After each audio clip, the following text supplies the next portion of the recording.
Welcome back. Welcome in. It's Country Roads Confidential at earsports.com. This is a Paramount podcast. I am Mike Casazza, joined by Chris Anderson. Chris, little anecdote for you. It snowed here in Morgantown a number of weeks ago, maybe before Thanksgiving. And like I had my snow shovel out and I never put it away.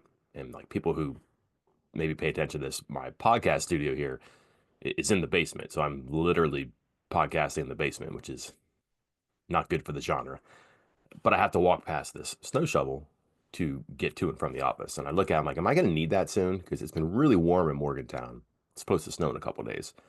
But Chris, sometimes I think about the panic meter and I wonder if we're going to need that. And it caught my eye a couple of times in the past few days for various reasons when it comes to West Virginia's coaching staff. I, of course, was not panicked. I would never do such a thing. I'm the preacher of patience when it comes to stuff like this. I do think that people were starting to panic a little bit, or at least wonder where the panic meter was and where it might register the first time it came out of the attic this year for the coaching staff. I don't know if that was misplaced or if it was well founded. I think we can put it back on mothballs now because the first like legitimate capital S splash for Rich Rodriguez and the 2025 coaching staff hit yesterday. Zac Alley, defensive coordinator at Oklahoma, poached, if you will, comes back home to the Rich Rodriguez coaching tree. He'll be West Virginia's coordinator here. Contract details sketch right now, but we can make the sketches. Multi-years is what I was told, and we reported this. It was going to be the most lucrative offer contract forever when it comes to assistant coaches at West Virginia. Tony Gibson made 900,000. He was promised 950, but he never got to coach that year because of the coaching change in 2019. This is going to be, we said that they were willing and able to do more than $1 million a year. It sounds like they did way more than that, and they get their big fish here. I don't know if it took longer than you wanted. If you're a fan, if you're rich, I'm not sure, but that's their keystone for that side of the ball. Like Rodriguez is going to have his fingers on the offense, fingerprints on the offense, and he's going to have his staff. Fine. Had to have that figure on the defense. And here he is, 30-year-old defensive coordinator, jumping from the SEC, where he did really good work this year, to the Big 12, which seems like a reason to spike the ball if you're West Virginia.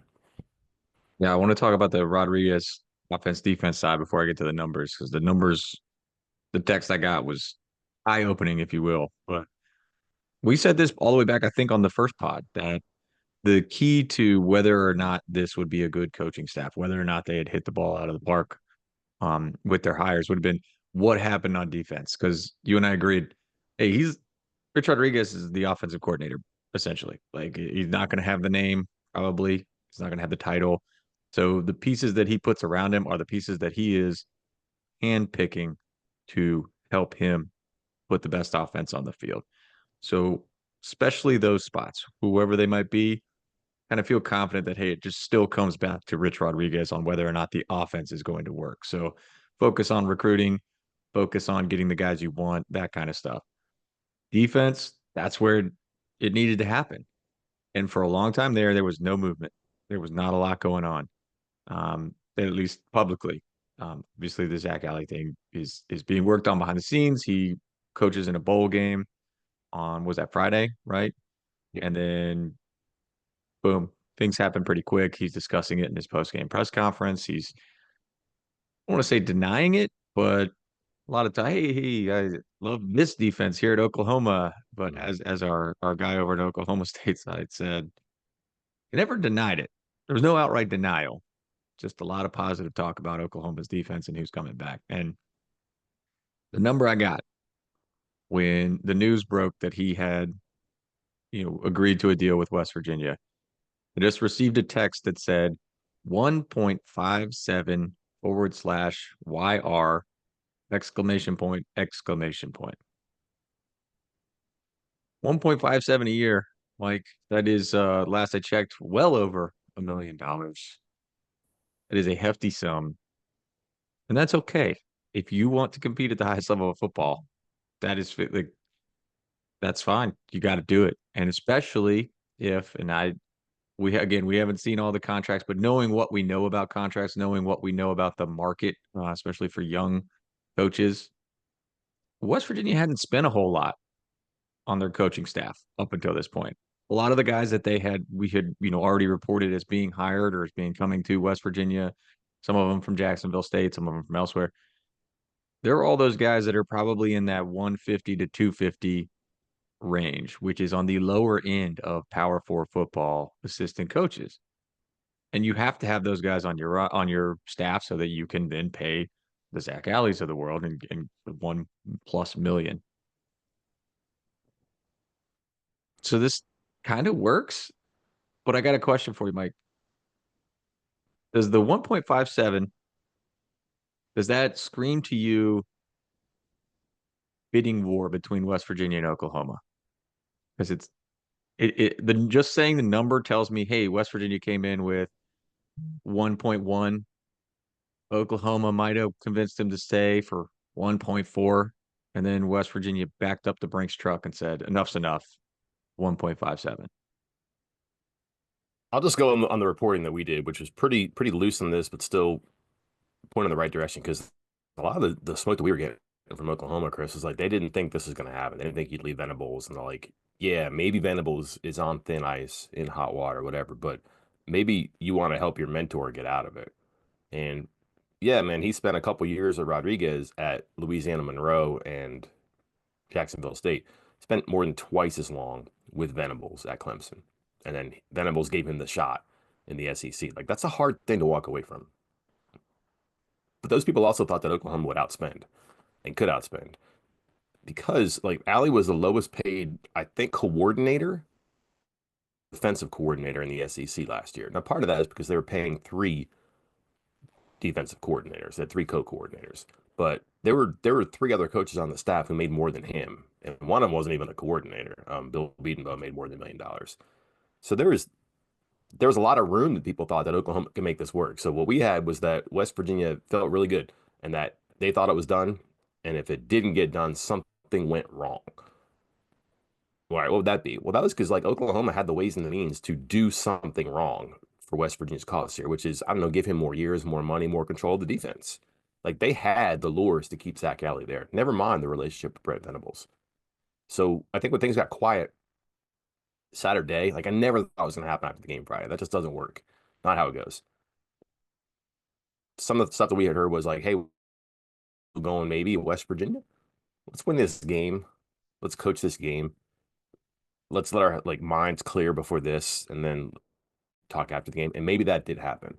And that's a great question, Krista, because and again, this is where I think the WVU might want to spike the football here. Because if you bid and outbid, or you put an offer in that was just too good for someone to say no to, that's a big win right now for you too. So I think that's a good question. I think the answer might be right in front of us. That's a big number. That's not West Virginia money. And So are let's you just say saying you're right, Ren because I Baker heard, should be doing a SEC chant? SEC, SEC. yeah, right. Okay. I'm just So checking. so like I heard like 3 years, 4.7, which is pretty much exactly what you're saying. That's more than like that's almost 1.6 a year, something like that. So that is double almost what probably will make this year.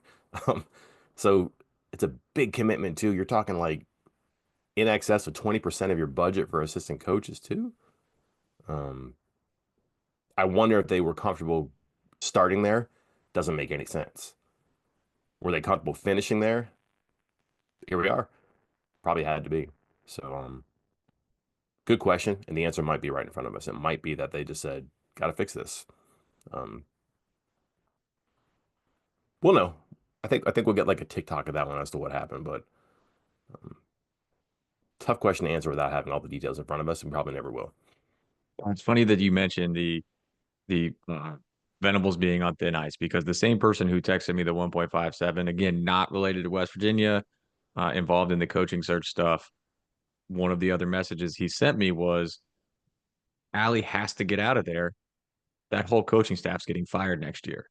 Now, doing the hey, might get fired in a year thing, like it might be a prudent move sometimes. It can be a dangerous game. I mean, you're essentially gambling on that, whether or not you think that is going to happen. But man, you look at Oklahoma, and then he sent me a picture, a screenshot of Oklahoma's schedule with some highlights on it. Michigan, Auburn, Texas, at South Carolina, Ole Miss, at Tennessee, at Alabama, Missouri, LSU. That, I mean, I know that's the world we're getting into with the kind of super conferences, and a lot of the teams that are in the SEC are going to have schedules that look like that. But oh boy, that is a recipe for disaster in 2025. And I do wonder if Allie looked at that and said, man, let me go again. If the numbers we're hearing are correct and the timeline, more importantly, is correct of 3 years, let me go get my security for 3 years at West Virginia, continue to build my brand up because I don't know if this is going to last here at Oklahoma, even though I love the head coach.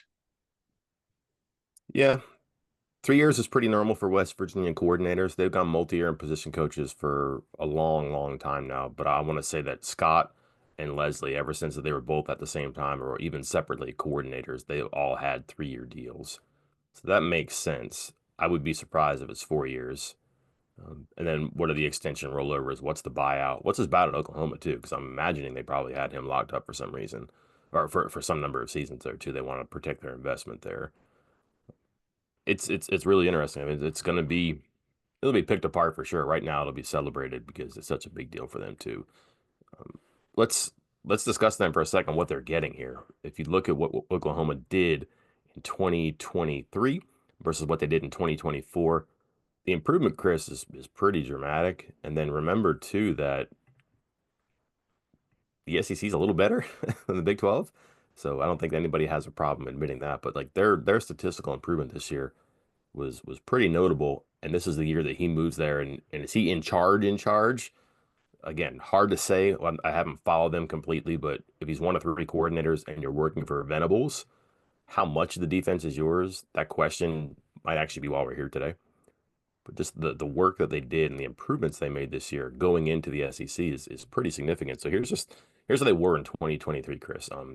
109 against the pass, 250 yards a game. Going into the bowl game against Navy, so it gets better. 55 in the country, 212 per game. Rush defense, important no matter what. Number 42, 138.6 in 2023. Number 12, 150.8 before Navy and the quarterback getting a 95-yard touchdown run. That happened. Defense was number 46, 23 and a half points per game in the Big 12 in 2023. Go to the SEC, number 32, 21.6 points per game. Pretty good. And the defense was number 77, 389.4 yards per game in the Big 12 in 2023. Jumps up to number 19 and 80 yards fewer per game, Chris, 318.3. So with him, without him, SEC Big 12. That's pretty good. That's significant improvement. Um, Question will be, what can he do now with not SEC talent at West Virginia? That's not a Big 12 SEC knock. I think if you just look at West Virginia's roster right now and their composition on defense, they're going to need players at all three levels, perhaps four levels if you want to get very technical. The portal may help.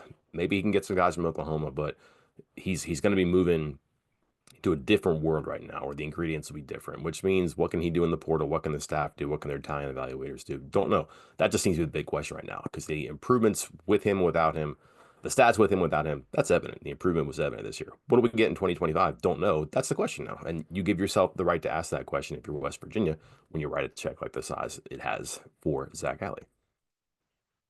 Let's. I'm trying to piece together timelines here and when some of this stuff happened because something else on the defensive side also happened this week. William Green, in his defensive line coach, not officially announced. He's made it Twitter official. He's changed his profile and his picture, which I mean, I take that over a press release from the school any day of the week. That's a big domino for Alley, don't you think? Like that was pretty clear it was going to be Alley. Yeah, that's what I was about to say. I was like, because that happened before Allie was officially hired. And I'd spoken with, let's just say, somebody who was a candidate or still is a candidate, I guess, for one of the open spots on the coaching staff. And he was told, hey, they're not interviewing some of the position coaches until they hire a defensive coordinator. Well, William Green gets in there. When was that? I mean, that was earlier in the week. And then Zac Alley comes later. Well, William Green like had all those ties to Zac Alley, coached with him, was the defensive line coach under Alley at Louisiana Monroe, at Jacksonville State. So that seemed like a hey, this is your guy. We'll go ahead and bring him in. You can become official a couple of days later. So yeah, I'm with you. I felt like that was a sign of hey, the Alley thing is legit. It's going to happen. And this is the first domino of filling out the rest of the defensive coaching staff for him by handpicking his own defensive line coach that, he's already got ties to. Yeah, that was the day after Christmas, so I didn't do a lot of phone calls or text or any even Christmas Eve, Christmas Day, just because I don't want to be that guy, right? But when that happened, that lets you have some conversations. Again, I don't know if it was the timing because 2 days had passed and maybe some things had happened, 23rd, 24th, 25th. The people I talked to were finally like, yeah, again, something went wrong if it's not Allie. And again, you're not saying, hey, come aboard, but by the way, this guy is your defensive coordinator. There had to have been some conversations there. Or West Virginia felt reasonably sure that Zac Alley and William Green would get along, and he wouldn't be like, I'm not taking this job because William Green is a defensive line coach. Also, there's a workaround there that we can get to, Chris, when it comes to the size of the staff. I think people need to probably wrap their heads around that, but that seemed like an indication that this was on the tracks and it was going somewhere, which is where we are right now. And possibly also Green can't wait around forever. And maybe West Virginia can't wait around forever. If this is a good enough coach for Alley or for Rodriguez, which also is important, don't forget it's Rodriguez's team and Rodriguez knows him. Get it done before he ends up at some other school and you end up saying, hey, defensive coordinator X, whoever it is, we wanted to give you this guy. Or if the coordinator comes in and says, hey, is Green available? No, we let him go to some other school because we couldn't get this done in time. I'm not sure that that's a great new defensive coordinator to hire, but it makes sense the way it's jiggered right now. Let's talk about the way the staff works now, Chris. Used to be 10 assistant coaches. Still is 10 assistant coaches, but there's no limit anymore. And if you look at the way things fall into place, sometimes it doesn't make sense. Example, a couple days ago, I don't know if you told me or if I told you, but Jeff Castile was going to be back on the staff. Jeff Castile, he could probably coach anywhere on this defense, but more or less a career specialist at linebackers. That's where he's had his most success. And you're thinking, well, boy, if they hired him a linebacker, something went wrong with Alley. Or they're not going to hire Alley because they don't need two linebacker coaches. You're like, oh, well, maybe he can be positionless, Zac Alley. He can just be the defensive coordinator. More and more common nowadays. They get both, Chris, because you could do this now. You don't have to have 10 assistant coaches. So if you're looking at them collecting tight end slash inside receiver coaches, like we think Blaine Stewart is going to be the inside receivers coach, Ryan Garrett will be the wide receivers coach, Michael Nicewander will be the tight ends coach. Well, there's some overlap there. And you're thinking, man, that's three coaches for essentially two spots, and you only have five on offense. Not so. That 10 could be 12, it could be 15, it could be 20. It's going to be a bigger number. How much of a shift in thinking and maybe for us tracking the way a staff is put together, how much does that change? Because this new rule, which is not quite yet 6 months old even, it was here last year, but because it happened so late in the summer, you never really saw a lot of teams put their staffs together this way. We're covering a ground up coaching change, which is how you build a whole new staff with now way more than 10 coaches too. Yeah, I mean, you gave the perfect example of where I had to wrap my head around it because even when it was like, wait, Nicewander's coming in and Garrett, and they're already keeping Stewart, I was like, how are they going to have three coaches for essentially what should be two spots? Which is the wrong way to think. That's not the way to think anymore. Like that was the example where I just had to be like, stop thinking that way, stop thinking that way. That's not how it works. So you can have it. The days of, hey, this guy coaches football or fullbacks slash tight ends. Hey, this guy coaches inside linebackers and outside linebackers and special teams. Those days are gone. Like it's just not going to happen anymore. There's going to be 20 coaches out there all the time.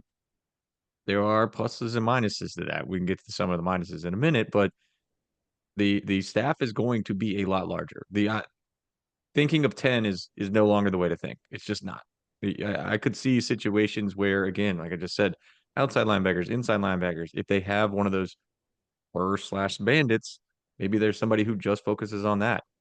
Their corners and safeties. Remember all the issues, not issues, but the jokes we would make about Spear. Like something was like, what what position is that? Who are they practicing with? And then at one point they were practicing with the corners, and then another point, hey, even the outside linebackers coach is working with them some. And it's like, wait, huh? Who's coaching them? What position do they play? That's gone. Now you just have a guy that coaches Spears. You could do all sorts of things with this unlimited staff. The only thing that the 10 has to deal with is the number of coaches that can go on the road recruiting. Basically, having your recruiting card. You only get 10 of them, right, Mike? You got one of them. I got one of them. There's 10 out there for the coaching staff at West Virginia. And the other part of this, and I'll have to try to get an answer on this on how often you can switch those. You can change it. Like, hey, we got these 10 guys out recruiting right now, and then again, I had figured out when you can change it, how often you can change it, but you can change it because there has been times where, say, West Virginia lost a coach, like when Dante Wright last year left to take the defensive coordinator job at Troy. West Virginia was down a couple other assistant coaches at that time and had not yet replaced them.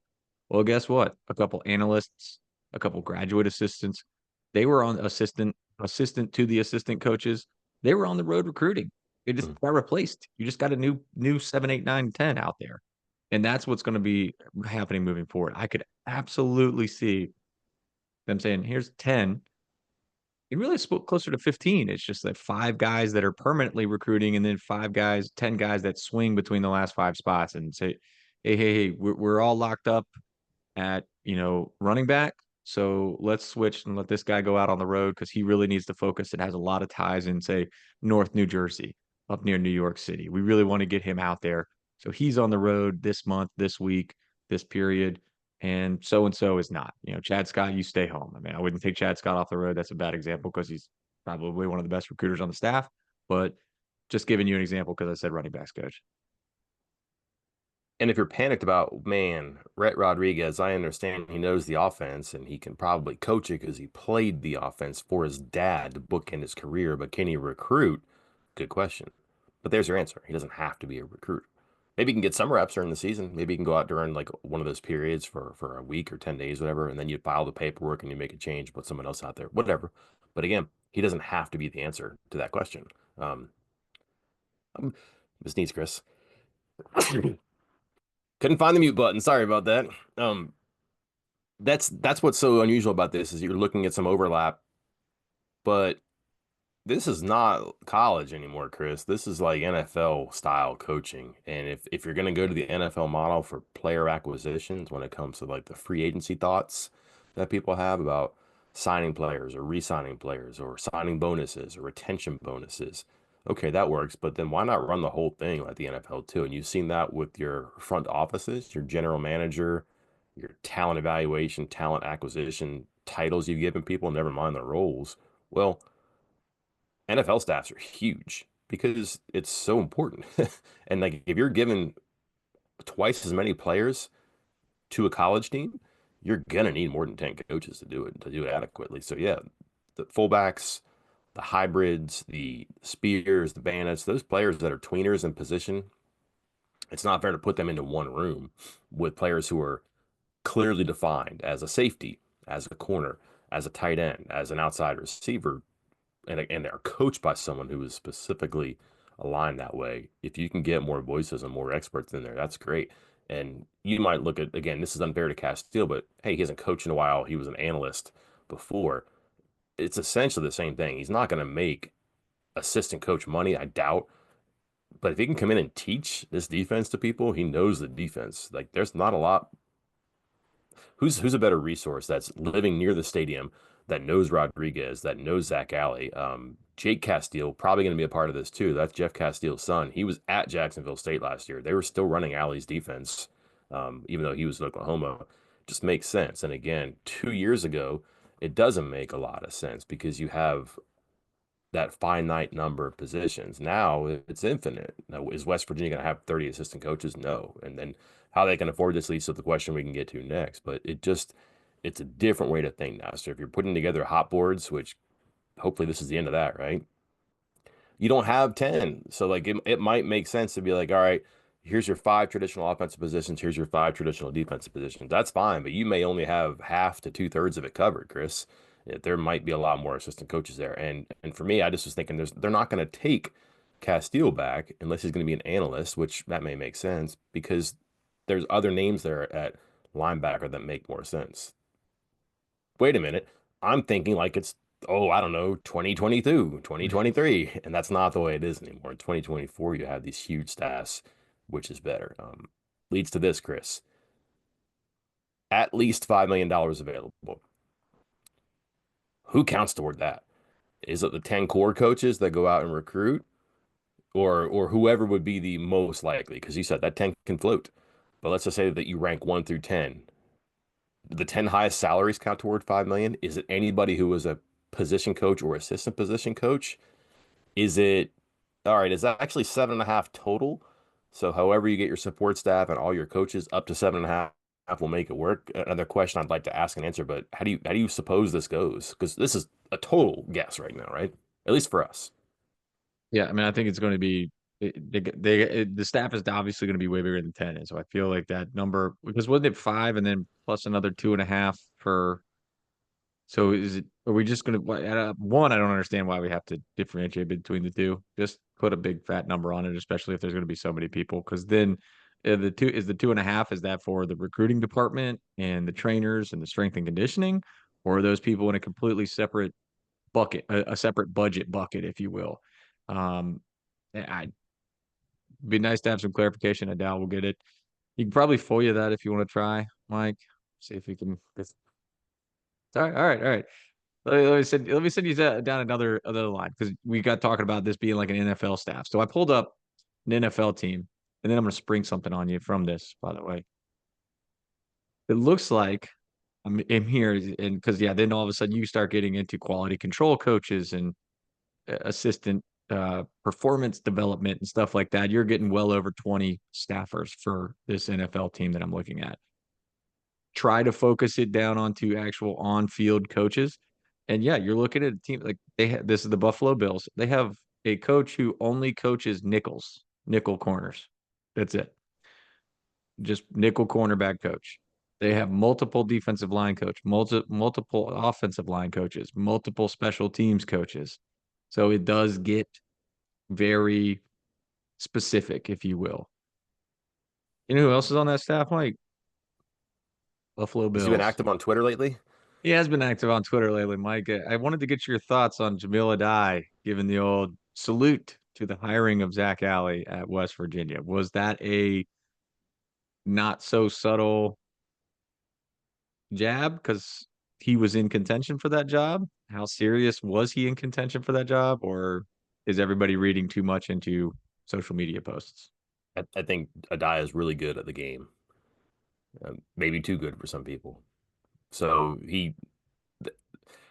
I don't really know him very well. I just know that people just told me he's not going to be back. He just won't be back for whatever reason. But like, there's just people who think that there's baggage that either he brings or follows him. That's just kind of what I was told. I don't necessarily know that. There are certainly some questions that people will have about what happened when he was here and why he wasn't here. I don't know what's happened to him at Georgia and Miami. I know he went up to Georgia and Miami. Those are good jobs for a college coach, and now he's in the NFL. He's got a future in the business, but I never really thought he'd have a chance here. I believe there was contact conversation. I'm not sure the calendar really works for him because that team is candidate for the Super Bowl. Let's say they're probably going to be playing deep into the off season for West Virginia football. Be hard to do. Would he walk away from it? Don't know. Mm, let's just say this: we're talking about him, right? I'm not sure that that wasn't the goal. Um, does that mean that he's just very simply saying, "Hey, man, wish you well in my alma mater"? Could be that. Is he just trying to make sure people know he was involved here? Could be that too, but I don't know. I'm not versed in his language, but I think he's pretty good at this. No, I'm that's not a just bad check, thing either. just checking.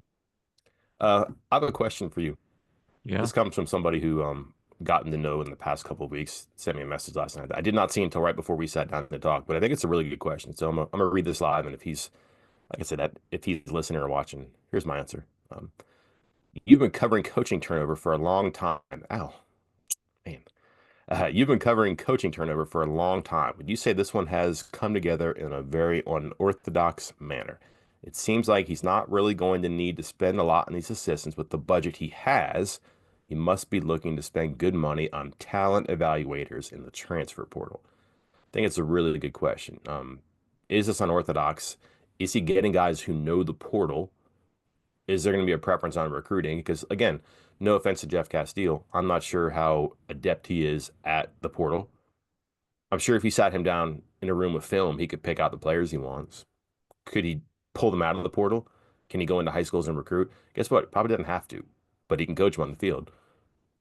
But is this different because of that nature of it? Or do you think that this is going to be one of those things where you get your high money?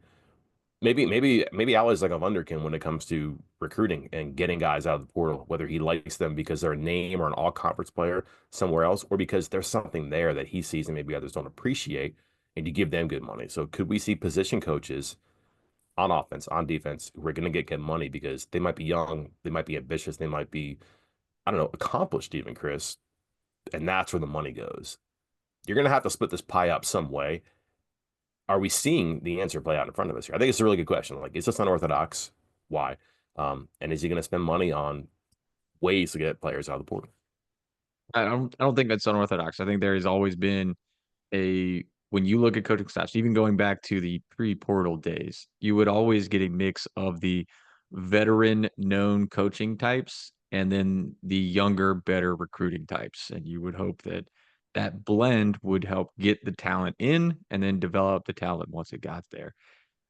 I do believe that now with the unlimited coaching spots and the higher budgets, like you basically have instead of 10, you just have 20 coaches. 10 of them are the coaches, and then the other 10 are the recruiting coaches for those positions. And they, you know, maybe they're the younger guys that need to learn the game more and they learn from the old guys like Jeff Castile and in the meantime do a lot of the recruiting. I think this is pretty interesting. You could go a lot of different ways, and I wonder what the right blend is. Like, are you then focusing, making sure that all of your money is being, or your money is being spent by finding recruiters who can go to everywhere. Like now you're like, hey, I already got somebody with connections in Florida and Georgia and so on. I need somebody with more connections out here in Ohio and things like that. I know that that gets thought of in passing when making your initial coaching staff, but there's a lot of different ways. I would have a ton of fun with this. Like, hey, if I were one of those people that got paid the big bucks to make those hard decisions and decide how I wanted to put together the coaching staff. This is one of those guys. Like if you were one of those people like me who likes to do franchise mode on Madden, this is more like franchise mode of the franchise, like your coaching staff. Like, oh man, all right, this time through this playthrough, I'm gonna focus all on recruiting and young guys. Oh, this time through, I'm gonna do a bunch of veteran coaches and then splurge on one really good recruiter. Um, I don't know. I don't know if we're going to be able to find out which way is the best way for another year or two at least. I have to assume that some of these guys are out recruiting already. And I bring this up because Jeff Castile has updated his Twitter bio. And don't laugh at us for saying, oh, Twitter official, but if you're gonna DM kids, they probably want to know who you are. And his now says assistant coach outside linebackers, WVU football. William Green has one now too. Rhett Rodriguez is updated as well with just at WVU football, or Hard Edge is in there as well. Anyways, there are some guys you can tell are working, even though they haven't been announced, because I'm assuming, Chris, that they are probably contacting kids. Like Castile has never posted on Twitter, which is awesome, right? But if he's one of the guys who's there now and you want to get players, yeah, he's probably reaching out to people who are doing things. He might be talking to assistant coaches, I'm not sure, but um, got to be doing work. There has to be people out there. Do you have any hunch, any idea who is working in what capacity based on you're covering the portal, you're covering high school recruiting too. Have you gotten any clues here as to who's doing what or who might be doing what based on the whispers? For recruiting guys, like who's No, just actually for doing the position recruiting. coaches here or who's on the Yeah. staff. Well, I mean, quarterback commit Scotty Fox did confirm, which again, I gave the warning about trusting recruits on what they have to say about coaching staffs because of the Brian Stewart debacle of 2012 or whatever year that was.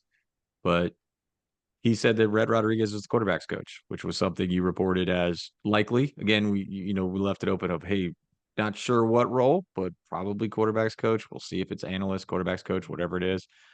Fox says Rhett Rodriguez is quarterback's coach. The other one, okay, as disappointed. Did you see my note in one of the posts the other day about the recruit? I believe he's a 2026 kid, Rayshawn Duncan, running back. And a couple days before you broke the news about Chad Scott being retained, Duncan claimed a West Virginia offer. And at the time that he claimed a West Virginia offer, I reached out to him right away, started trying to do an interview. And he said, "Yeah, I learned of the offer from Chad Scott." And I thought, well, this What a might guy be. doing work until the late hours, right? I was like, man, well, my first thoughts were, yeah, maybe I'm a cynic, but my first thoughts were, oh, this is old. Like maybe he found out a couple weeks ago, just got around to announcing it on social media, I guess, which can happen. Or B, sadly happens a lot in recruiting. Not a, not as much as it used to. It was a made up offer. I was like, God, this is a made up offer. And he just looked to see who was the most recent position coach at the school and said that name. And I was like, that's a shame. And I finished out the interview and I wasn't going to write a story. Then we come to find out it was all legit and I'm a jerk. And we could have had the Chad Scott news a couple days earlier if I had just been not been such a cynic. Cause like he was like, yeah, running backs coach for West Virginia, Chad Scott offered me. And I was like, oh man, what the heck?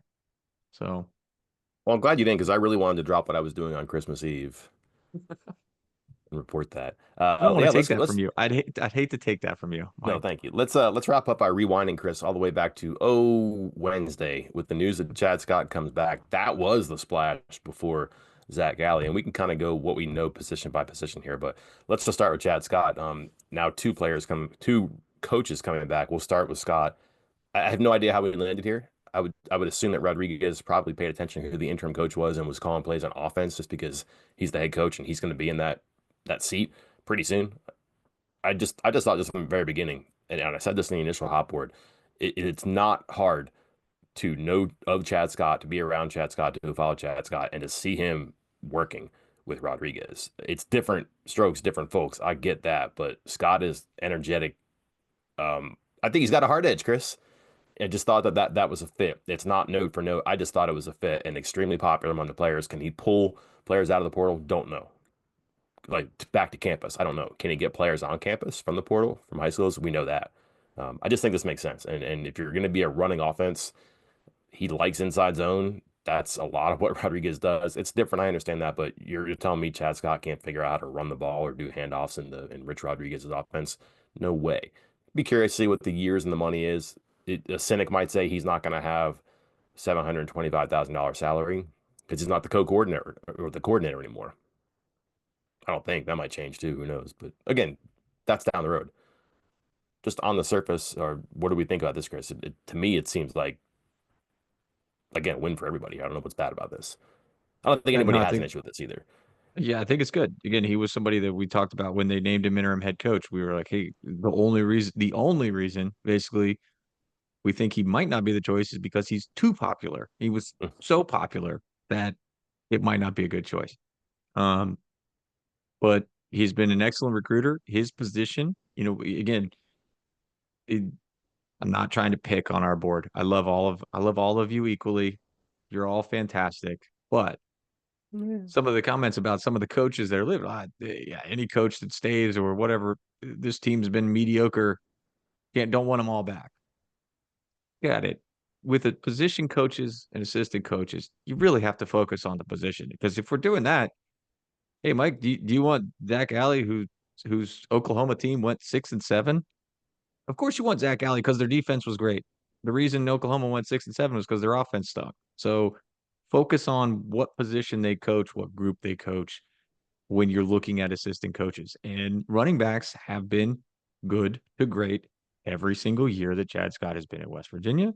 He has recruited the position well. He has recruited four other positions by recruiting his area very well. So keeping him around, I think, is a big win for him. And again, I know people want to kind of do a hard separate from the previous coaching staff and the previous era, just completely change the mentality. But I'm with you. I think Chad Scott has the ability to kind of meld into what Rich Rodriguez is trying to preach and trying to push. And yeah, he may have a hashtag hard edge, Mike, and we'll see how it goes there. And honestly, like again, on the offensive side, I know it wasn't very splashy. Maybe like you said, Chad Scott was the splash, which hey, bringing an assistant coach back from the previous coaching staff. Would you say that that's the splash on on one side of the ball? That might be a little underwhelming, but that's the point of like Rodriguez is in charge of the offense. That's the splash. Rich Rodriguez was the splash on Hmm. offense. Like, and so getting Nice Wander, who I've heard nothing but good things about. I put the story up with Jacob Barrick, who's transferring from Jacksonville State to West Virginia as a tight end, talking about how he kind of just it was a hard nosed kind of guy. You know, he was coached under Nick Saban, played at Alabama, and came over there to Rich Rod, and he's been coaching under him. Connects with the players as well. You got Ryan Garrett, who has had a lot of success and has been kind of like praised as one of those young wonder kids over there. You got Blaine Stewart, presumably in some position over there on offense. A lot of positive vibes about him, getting all the way back to Mike Tomlin's comments. You got Chad Scott again. We've talked about that. The Big Nell part on offensive line, a veteran. Like let's do the positives first. A veteran of this industry. He's been at the top of the game for a long time. He has been at Power Five schools all over the country. He has been in the NFL for years and years and years. That's that's not by accident. Like you don't get those jobs by accident for decades. That's the positive. The negative is, I mean, he's barely stayed anywhere longer than a year or two and was not doing anything this year. Did we ever get confirmation on that? So, run of bad luck with coaches getting fired. Matt Luke got fired. Gus Malzahn got fired. I forget where he was after that. I think it might have been Satterfield at Louisville. I'm not sure, but he had a run of coaches who got fired. He was at North Carolina one year, and that didn't change, but that's unfortunate. Goes to Wisconsin. He's with Phil Longo, the offensive coordinator, kind of a right hand. I shouldn't say that, but they were associates for a long time. To the point that people thought that he would end up at Sam Houston with Phil Longo this year, but he didn't. And then Wisconsin changes their offense, just changed their offense in between Fickell's first and second season.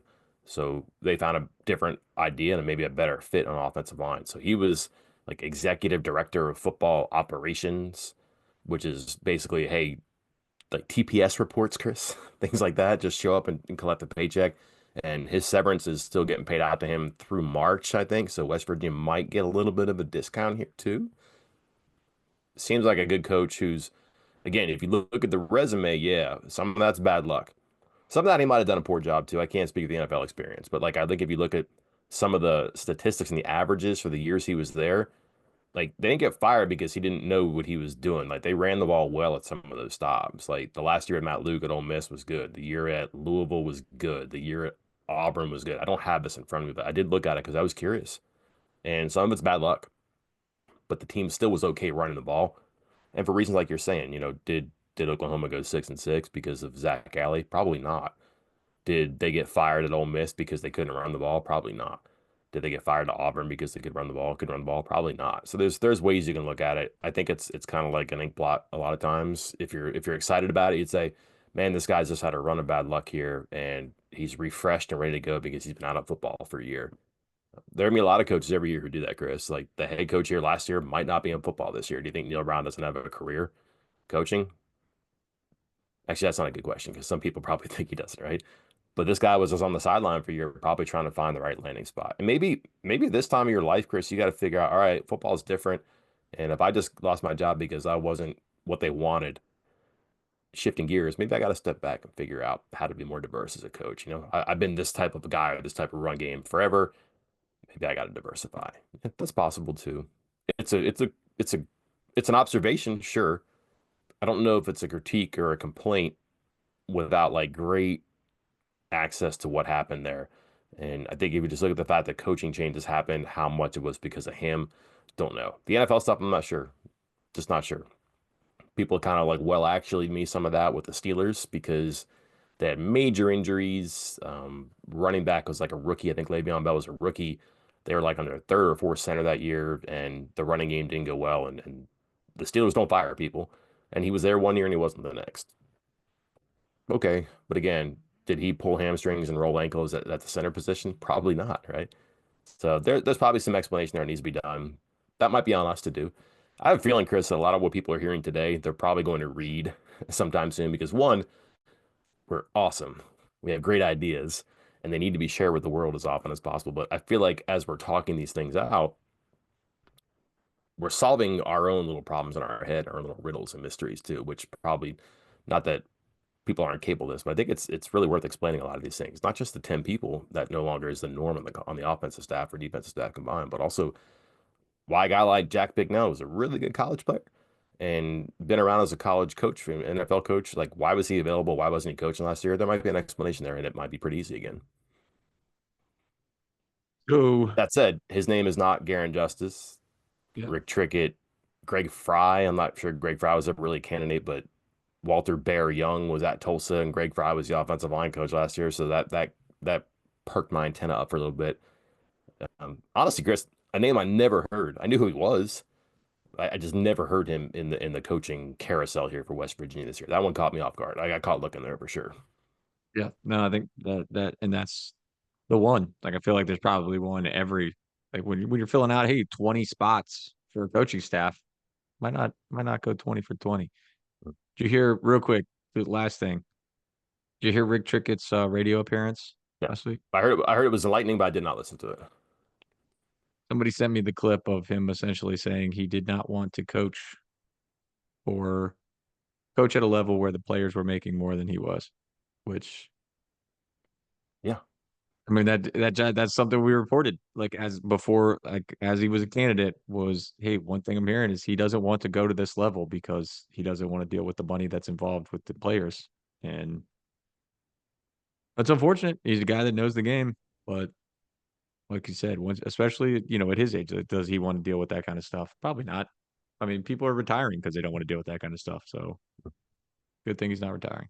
all right, let's wrap this up real quick then. Quarterbacks, Rhett Rodriguez. Running backs, Chad Scott. Offensive line, Jack Bicknell. Inside receivers, Blaine Stewart. Wide receivers, Ryan Garrett. Tight ends, Michael Niswander. Defensive line, William Green. Outside linebackers, it sounds like Jeff Castile, perhaps Alley is inside linebackers. Corners, safeties. Do you get an offensive coordinator? Like, how much more do you think they add here? There's certainly some spots they will fill on defense. They have to. Like, I don't care. They're going to have to. Right? Yeah. Um, do they hire someone on offense and he's the offensive coordinator? Could they find an actual quarterbacks coach? Like, I don't know. I'm guessing again here too. They have to add on defense. Do they have to add on offense? Where do you think we go now? Yeah, if it were me, I would still continue to use my money on defense. Rich Rodriguez is the splash on offense. Let him be quote coordinator. You can call anybody whoever they want to be called. Whatever, doesn't matter. Rich Rodriguez is calling the plays. Let him call the plays. And then on defense, spend your money. Make sure the defense is good because odds are the offense is going to be good with Rich Rodriguez being in charge of it. So yeah, I'm with you. I think you go big and hard at corner and safety. Like you can't this past year's pass defense was the worst pass defense in school history. Like I broke it down with the 2012. I was like, hey, everybody thinks 2012. West Virginia's 2012 pass defense played against the number one, number three, number four, number five, and number seven passing offenses in the country. Great. So the numbers that they gave up were worse, not wildly worse, but worse than this past year. What this past season, like 2024, didn't face anywhere near as tough of a passing offense as West Virginia faced in 2012. So I would say this was the worst pass defense West Virginia's ever had. 2023 was pretty darn bad. 2022 was pretty darn bad. Like you're going on multiple years where the secondary is one of the biggest reasons your team has not been able to find success. Make it stop, make it end, spend the big bucks there. And then finally, transfer portal open for West Virginia players for a few more days, even though it closed at midnight last night because the coaching change. Right. And then any other coaching change is 30 days. Any team that's playing a bowl game has 5 days after the bowl game, 5 days after the season ends. So there's still going to be players who go in, which again, keep an eye on Oklahoma just because. Just because Yep. they've had a ton of players in already. But man, now people are like, well, my coordinator left. Maybe I'll be looking there. Point is that you're going to see a small to minor infusion of talent in the portal. Still a lot of players in there. You can pull them out. Rumblings, visits, additions, anything you know or hear about right now? Yeah, I mean, there's already visits lined up. The dead period ends on at the midnight of January 1st, not New Year's Eve, but New Year's Day at midnight. And guys are already lined up to come in the very next day. You're going to see, we've already talked about safety Jordan Walker. He's supposed to be coming in on January 2nd, over the weekend. I'm not going to tell everybody all the recruits that are coming in, but they're going to be rolling in. This is where transfer recruiting is different. Where, for high school official visits, it's, hey, a group of 20 kids are going to show up on Thursday night and they're going to leave Sunday morning. That's not going to happen with transfers. It's going to be kind of a rolling visit thing because there's a couple that are coming in that we already know of that are coming in January 2nd, a couple that are coming in January 3rd, a couple that are coming in January 4th. So they're just going to keep kind of rolling in a few at a time. At a while, I mean, you have to fill in this roster. So it's not like, oh, hey, it's 10 receivers or 10 defensive linemen. These guys are all over the field. I mean, there's even a specialist I posted about on the board who is coming in that is a kickoff specialist. He might kick field goals, but he's coming in as a kickoff specialist. He will be taking an official visit on January 4th. So I know Mike's excited about that one. But as I noted when I posted that information, West Virginia had already started doing that where kickoff specialists were getting a scholarship. But with all 105 players now being available for scholarships, that's going to become the norm, not just at West Virginia, but everywhere where there might be a guy that's a kickoff specialist getting a full scholarship. So that it's going to happen. Running backs, receivers, kickers, safeties, corners, linebackers, defensive linemen. We got them all in the mix. The only spot I haven't seen, Michael, quarterback, quarterback. Yet they've been in touch with somebody. They what was the TCU guy? I believe it was. But Alsani. yeah, I have not gotten word of any visits yet. So Well, that is some hot news, Chris. In fact, it's so hot that I might need my Scooter's coffee roaster sleeve to hold that news in my hand. oh I boy. think that'll about wrap it up today. Happy Sunday to everybody. Hope the holidays went well or are going well. Fifth night of Hanukkah, Chris. Yeah, well, and here we are this week between Christmas and New Year's that is just called the lost week because you were like, yeah, we had a pie in the morning, and it took like I was like, yeah, is it is it today Friday Sunday, right? And, normally we do Monday, but yeah, I think most people won't notice because it is that lost week between the two holidays, and there we go. All right. Ball drops on 2024 and 2025 Wednesday night. Tuesday night? Yeah, Tuesday night. God, I don't even Yep. know. You got me all screwed up here, See, Chris. We there should you do go. podcast in the morning. Is it Monday? No, it's not. Yeah, Yeah, so 1 year is over soon. 1 year is back before you know it with us. Until then, I'm Mike Casaza. and I'm Chris Anderson. We will talk to you then.